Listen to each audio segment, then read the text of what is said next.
ഏഴാറ്റുമുഖം ഗണപതിയെ കൊണ്ട് പൊറുതിമുട്ടി മലയോര കർഷകർ. രണ്ടാഴ്ചയിലധികമായി അതിരപ്പിള്ളി, പരിയാരം, കോടശ്ശേരി പഞ്ചായത്തിലെ കൃഷിയിടങ്ങളിൽ രാത്രിയും പകലുമില്ലാതെ ചുറ്റി സഞ്ചരിച്ചു കൊണ്ടിരിക്കുന്ന ഏഴാറ്റുമുഖം ഗണപതി എന്ന് ഓമനപ്പേരുള്ള ഒറ്റയാനാണ് ഗ്രാമവാസികളുടെ ഉറക്കം കെടുത്തുന്നത്.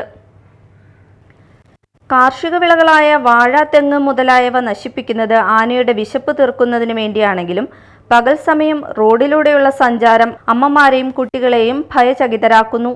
വളരെ ചെറിയ കൊമ്പുള്ള ഈ ഒറ്റയാൻ രാത്രി എവിടെയാണ് തമ്പടിക്കുന്നതെന്ന് മനസ്സിലാക്കാൻ സാധിക്കുന്നില്ലെന്നും ഫോറസ്റ്റ് ഉദ്യോഗസ്ഥർക്ക് ബാധ്യതയായി മാറിയെന്നും വനംവകുപ്പ് അധികൃതർ പറയുന്നു. ഏഴാറ്റുമുഖം, മുന്നൂർപ്പിള്ളി പ്ലാന്റേഷൻ, വെറ്റിലപ്പാറ, ചിക്ലായി, തുമ്പൂർമുഴി, കോട്ടാമല, മോതിരക്കണ്ണി, പീലാർമുഴി, വെട്ടിക്കുഴി, ചൂളക്കടവ്, രണ്ടുകൈ, വാരൻകുഴി, കോർമല, കരിക്കാട്ടോളി, വെള്ളിക്കുളങ്ങര, ചൊക്കന, പാലപ്പിള്ളി വരെ സ്ഥിരം വഴിത്താരയിലൂടെ ആന മാറി മാറി സഞ്ചരിച്ച് കൃഷി നശിപ്പിക്കുന്നത് ഗണപതിക്ക് കൗതുകമായി മാറി എന്നാണ് നാട്ടുകാർ പറയുന്നത്.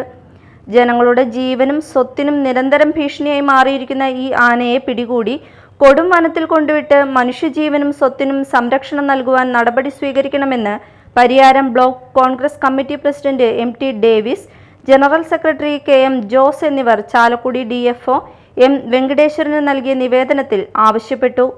Media time, Chalakudy.